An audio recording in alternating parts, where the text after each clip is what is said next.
Hello student, I'm Dr. Komal Rathod, Assistant Professor in Pediatrics Department of Jyoti Vidyapeeth Women's University, Jaipur. Today we will discuss about Panchkarma in Pediatrics. So first of all, we talk about what is Panchkarma. So Panchkarma is an integral part of Chikitsa. Like its practice was on full swing at the time when other medical sciences even not on germination. As per our classes, it is the only method to cure the disease from its roots. Panchkarma process has efficiency to make equilibrium of doshas, which leads to insufficiency to get relapse again. Means panchakarma जो है आयुर्वेद चिकित्सा का एक ऐसा अंग है जो कि दोष जो कि शरीर में बढ़कर रोगों को उत्पन्न करते हैं, उन रोगों को जड़ से खत्म करने के लिए पंचकर्म एक ऐसी विधा है जो शरीर की शुद्धि करने के साथ साथ रोगों को पुनः उत्पन्न होने नहीं देती. इसमें आगे बताया गया है कि Ayurveda is the science of life, deals with different principles which guide for the health, long and good quality of happy life.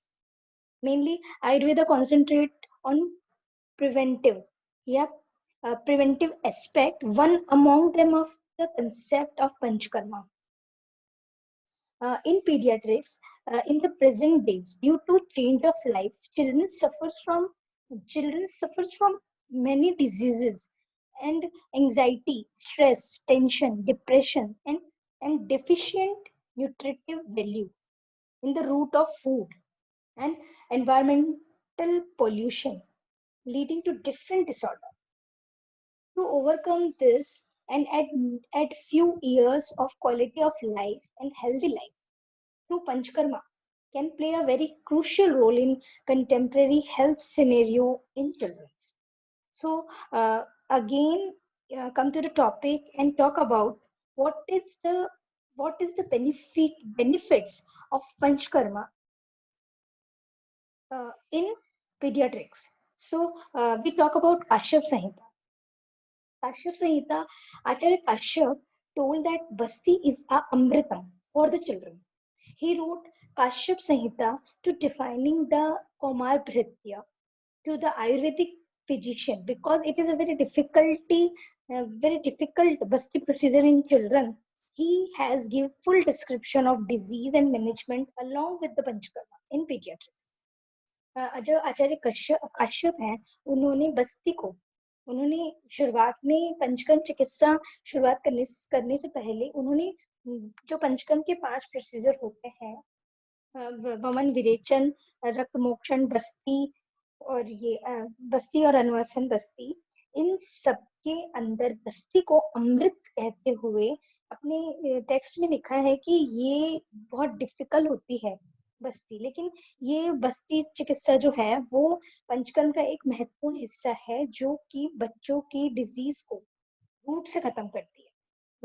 When baby takes first breath, Acharya advised that baby should be undergoes the procedure of Garbhodak Vaman.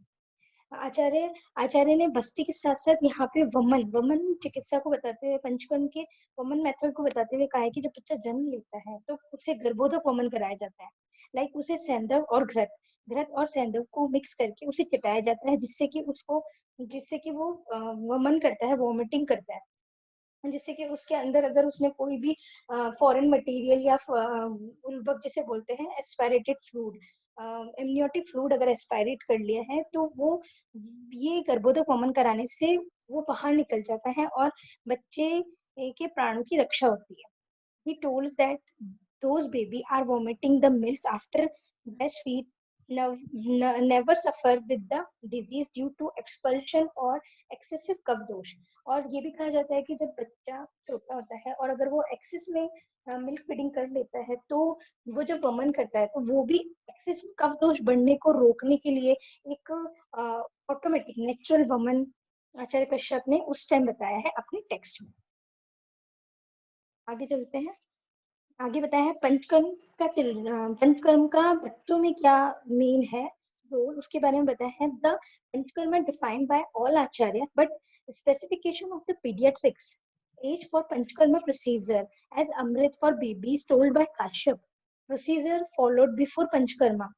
जो आचार्य काश्यप है उन्होंने पंचकर्मा को शुरू करने से पहले पंचकर्म के पूर्व कर्म और पश्चात कर्म को उन्होंने ब्रॉडली यहाँ पे बताया है, जिसमें कि इन्होंने आगे बताया है कि पंचकर्म के पूर्व जो कर्म होते हैं, पंचकर्मा के जो 5 कर्म है, वमन विरेचन, निर्वाणवासन और रक्त मोक्षण करवाने से पहले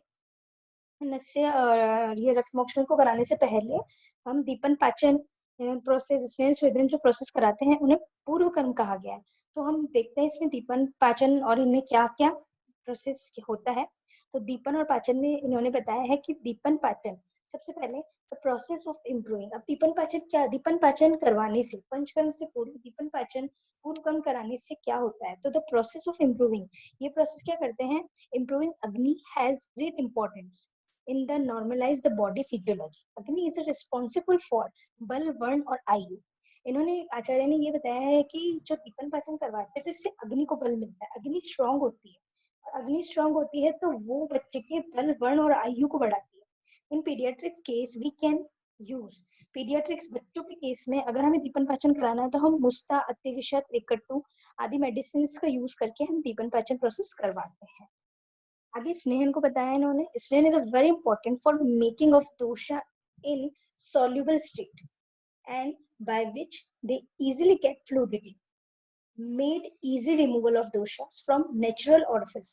स्नेहन कराने से क्या होता है, स्नेहन जो है, स्नेहन कराने से जो शरीर में दोषों की स्थिति है वो इजीली डिसॉल्व हो जाती है, वो फ्लूडिटी स्टेज में आ जाते हैं। और अगर वो विलय अवस्था में आ जाएंगे तो शरीर के जो लोम छिद्र है, नेचुरल लोम छिद्र जो शरीर में 7 बताए हैं, उनके द्वारा वो इजीली बाहर आ जाते हैं। इन पीडियाट्रिक्स केस द अभ्यंग has great importance to make the baby snigged as its help myelination of the nervous tissue because they were understand the process of myelination.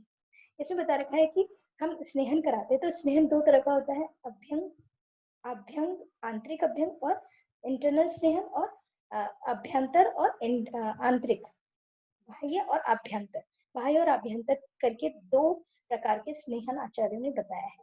तो अभ्यंग जो है, अगर बाहरी तौर से कराते हैं बॉडी में, बच्चों को बाह्य अभ्यंग कराते हैं तो इससे उनके जो नर्वस टिश्यू है उनके माइलिनेशन में हेल्प मिलती है, क्योंकि बच्चे जब छोटे होते हैं तो उनका माइलिनेशन प्रोसेस चल रहा होता है, शुरुआत में चल रहा होता है। अगर हम उन्हें स्नेहन बराबर स्नेहन करते हैं तो उनके माइलिनेशन का जो प्रोसेस है वो प्रॉपर तरीके से अच्छा हो पाता है, स्ट्रांगली हो पाता है। और अगर उन्हें इंटरनल स्नेहन की जरूरत है तो वो अगर कराने की वैसे जरूरत नहीं होती, लेकिन अगर करवाते हैं, आप करवाते हैं तो करवाने की जरूरत नहीं है। और अगर नहीं जरूरत है तो क्योंकि बच्चे जो है वो जन्म से ही स्निग्ध प्रवृत्ति के होते हैं और उनकी जो डाइट होती है वो भी मिल्क और मिल्क प्रोडक्ट पे ही डिपेंड होती है। तो इफ इंटरनल स्नेहन इज कंपल्सरी देन स्नेहन प्रविचारणा शुड बी यूज्ड। मतलब अगर इंटरनली अगर हमें उन्हें आंतरिक अभ्यंग स्नेहपान कराना है तो हम स्नेह की प्रविचारणाओं का प्रयोग करते हैं। स्नेह की जो 25 प्रविचारणाएं दी गई है कि हम स्नेहन कैसे दें, उन्हें किसी में मिला के दे, अच्युपान कराएं या क्या कराएं, उनका हमें पहले विचार करना आवश्यक है।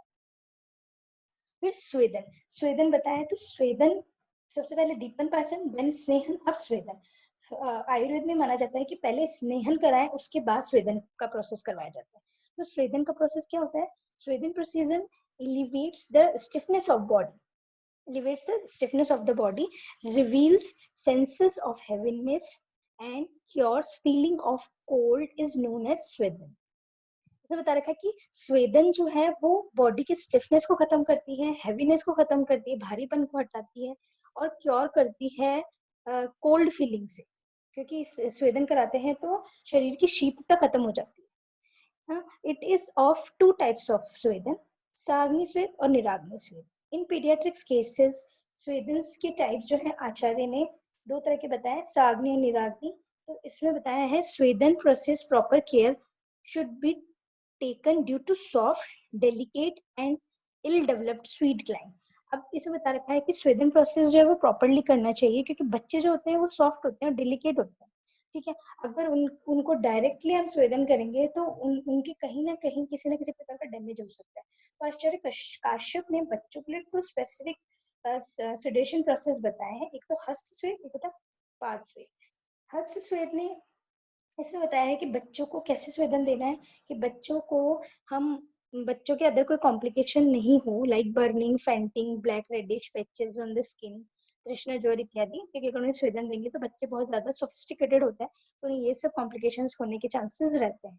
तो इन सबसे बचने के लिए चिल्ड्रंस अगर 4 महीने का है तो उससे जो है in childrens up to 4 month स्वेद बाय हैंड, जो हस्त स्वेद है वो बोला गया कि हाथों को तपा के फिर बच्चों के शरीर पे स्वेदन किया जाए।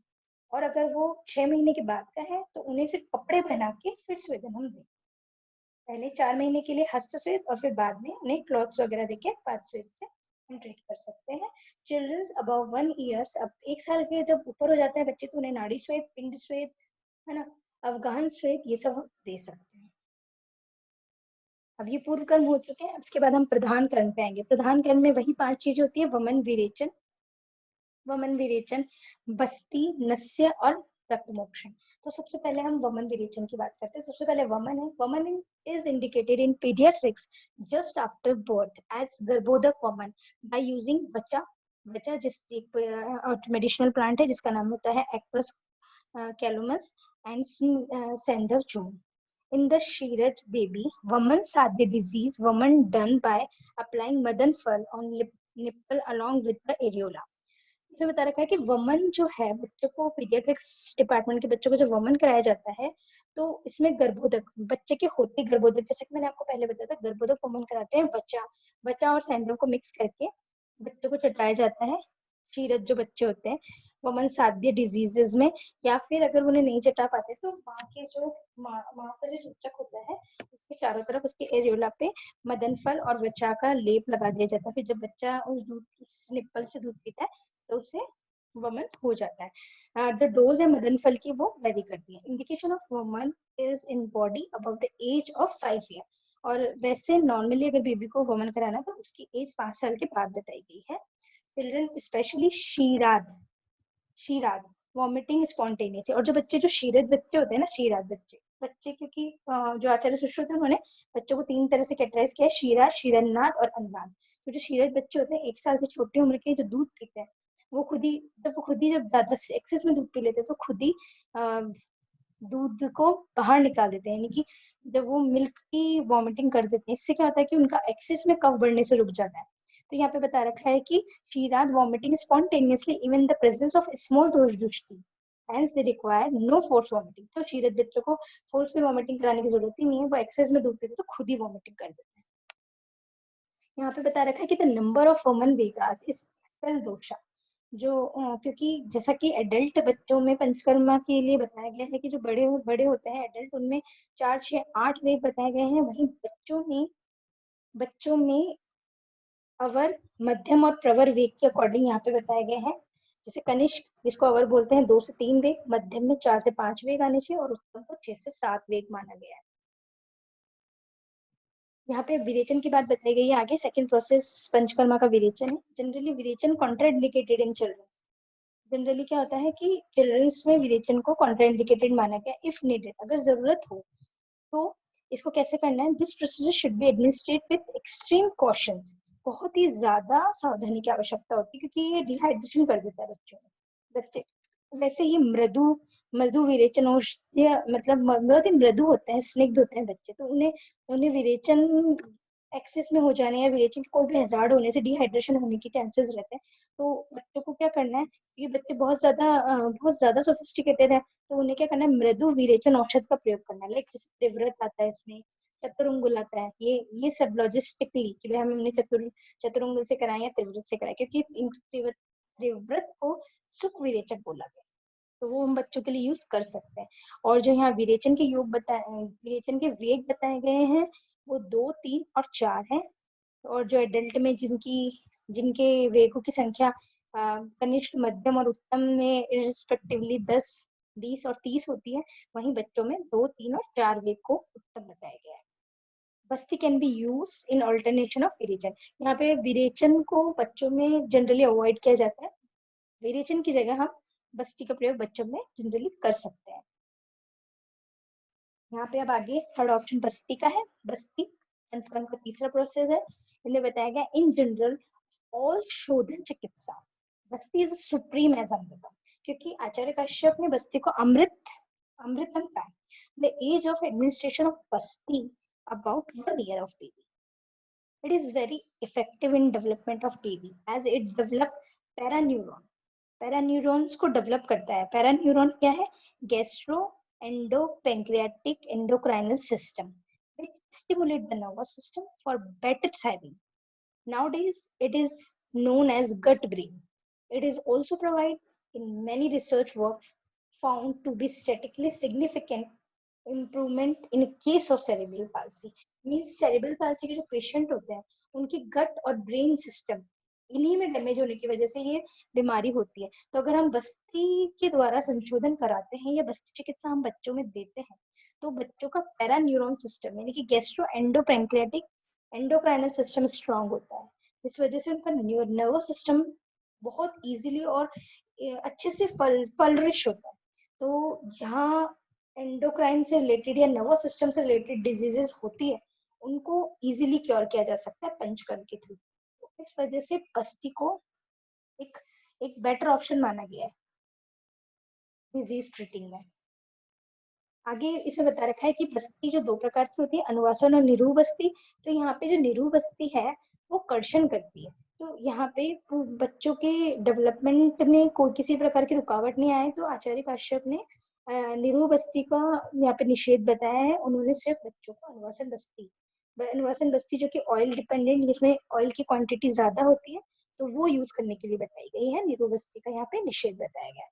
तो प्रिवेंट कॉम्प्लिकेशन ऑफ बस्ती चतुर्भद्र कल्प, यहाँ पे चतुर्भद्र कल्प का प्रयोग बताया गया, should be required. The addition of gomutra in Basti leads to the early emulsification oil in water and स्रोतोशोधन which leads to a better effect in children. यहाँ पे आचार्य काश्यप ने बताया है कि चतुर्भद्र कल्प का यूज करें और उसमें गोमूत्र मिलाएं जिससे कि ऑयल और पानी का अच्छे से इमल्सिफिकेशन होता है और वो स्रोतोशोधन करके इजीली चिल्ड्रंस में अच्छे इफेक्ट दिखाते हैं। यहाँ पे बस्ती का अब नेक्स्ट स्लाइड में बस्ती बच्चों की एज के अकॉर्डिंग बस्ती की मात्रा बताई गई कि अगर बच्चा 1 से 3 साल का है तो उसे 100 ml मात्रा की बस्ती देंगे, और अगर 3 से 5 साल का है तो 120 ml, 5 से 8 साल का है तो 250 ml की मात्रा में बस्ती देंगे, और 8 से 12 साल का है तो 350 ml की मात्रा में बस्ती देंगे। अब आगे चौथा कण नस्य कण बताया गया है।